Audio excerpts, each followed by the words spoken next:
Hey guys, what's up? This is Trevor here for Tech Daily. Going to be doing another video for you guys. And today I'm going to be doing a Java tutorial series. This is probably going to be a 10-20 part series, I really don't know. But I'm going to be teaching you basically how to code with Java. Today's episode is going to be how to install our software, how to set it up, and how to do very basic coding. So let's begin. So there's going to be 3 things you need to download.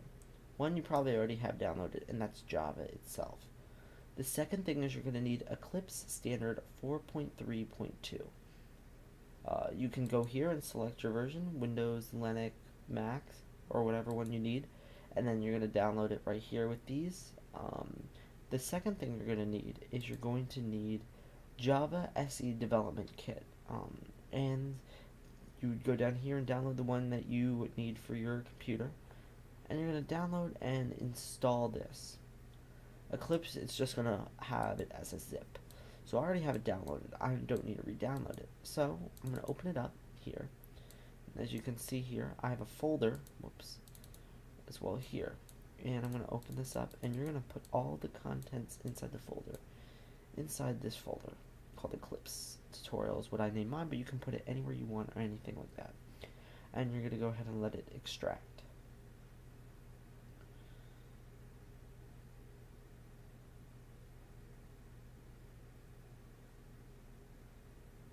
Okay, once it's done, then I'm just going to put the zip in here. You can delete it. You can do whatever you want. I'm just going to put it in here, though.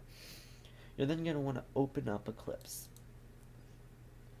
And I'm going to uncheck this box, and I'm going to click Run.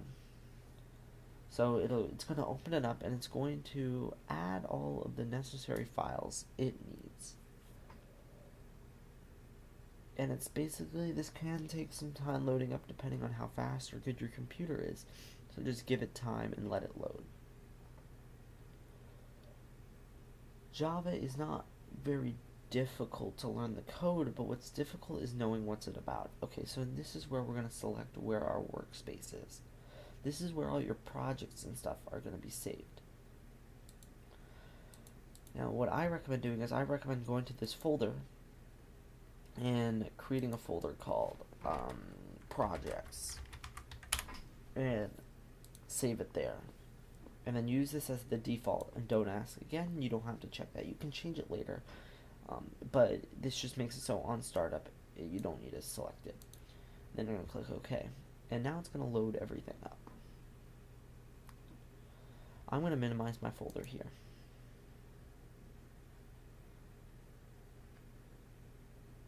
And I'm just going to let it load all the files. Okay, so now we're open here. I'm going to maximize this.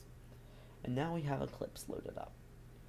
So, we're going to create our very first project. So let's begin this. So we're going to set up our workspace. You're going to go to File at the top here, New, Java Project. Under project name, you're going to type in whatever you want to call this project. I'm going to call mine YouTube Tutorial. You can put spaces or whatever you want. You're going to click Finish. And it's going to create your very first project. And it's going to basically set up your workspace here. Just let it load. Okay, so it created our project. So what we need to do is, there's workbench. You're gonna click the workbench. Sorry about that. I was confused there for a second. And I'm gonna drag these out here, so because we don't really need to know this what this stuff is yet. So under here, as you can see, we have our project, and you're gonna click this arrow. So there's 2 things here: the JRE system library. This is where all of the code that Java made is stored. So this is, you don't need to worry what's in here, it doesn't matter. But this SRC folder is where all your code is going to get stored. So what you're going to want to do is you want to click the new class button up here. When you click that, you're going to type in the name of what you want your Java class to be. I'm going to name mine basic just for this tutorial. Then down here you want to create this public static void main string args. This is basically a set of code that you add that will basically say this is the code that runs on startup. So you're going to delete all this stuff. These are just code stuff that's there. It doesn't matter. But now, we're now ready to start programming. Any code that we create goes inside of here. Whoops, I accidentally deleted that bracket. So this right here will save your project. So just so you know. So let's learn some basic code. The first thing you learn when coding Java is what's called the System.out.print. This is what basically is for debugging when you're creating software that deals with a lot of calculations and stuff that has a problem. You can debug it and it will help you figure out what that problem is. So it's this. You're going to type in system dot and then you're going to put out and you're going to put dot and you're going to do print, and then in here you're going to put two quotation marks. The quotation marks means text. What text are you going to store in here? So in this case, I'm going to make it say hello world. And then at the very end of any statement you put in Java, you're going to want to put a semicolon. And then you're going to click save. So this system.out.print will basically print text actually down here. Whoops, this will print text down here. So if you click the play button,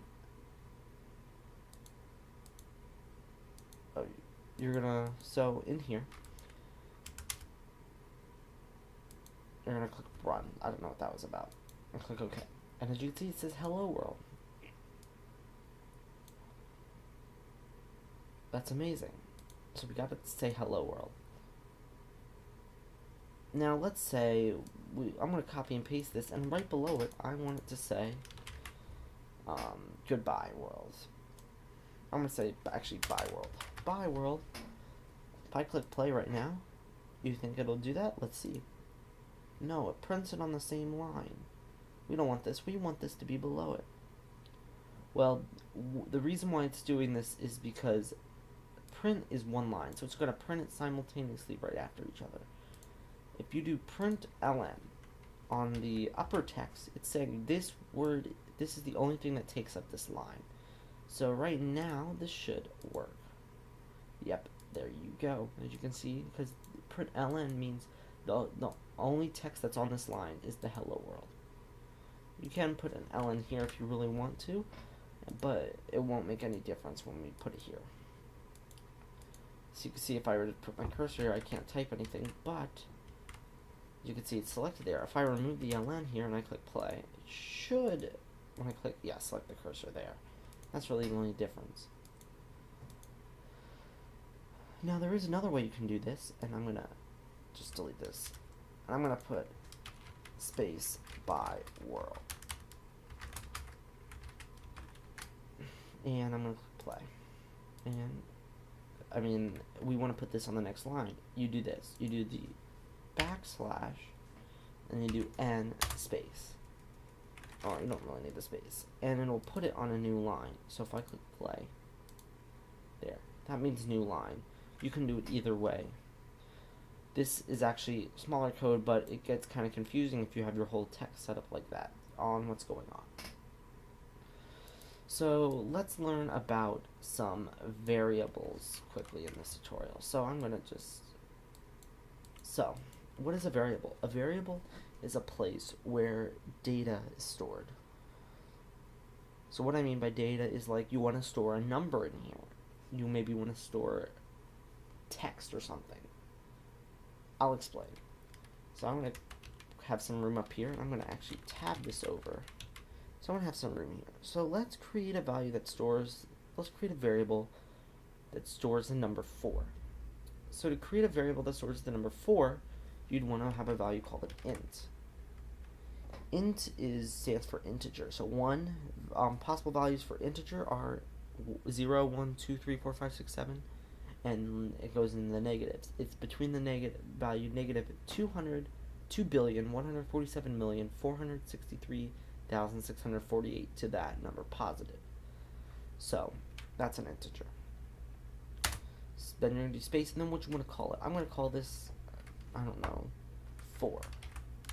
You can name it whatever you want. You can name it lol. You can name it goodbye. I don't care what you name it. I'm gonna name mine 4th. Now that would get confusing for you guys. I'm gonna name it number this number. And then you're gonna do a semicolon. So we have now created a variable called this number. Basically, this number, what it is it can hold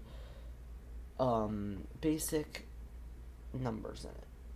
Those numbers between -2 billion to +2 billion. But right now, it doesn't store anything. It's storing null, meaning it hasn't been initialized. There's nothing set to this. If I printed out the value, if I printed this out, so if I put this number in here, it will get an error here. As you can see, if we save, we'll get an error because it's not initialized. This value is not set to anything. So to fix this, I'm going to press 2 spaces and I'm going to type this number and we're going to make it equal something. Equals, and we want it to store the number 4. I'm going to put a semicolon at the end. And then if we click play right now, it will display the number 4. Now this right here is not very, really I would consider good coding.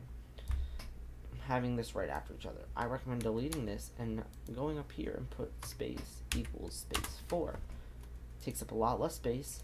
Plus, it's easier to see what's going on, and it still prints 4.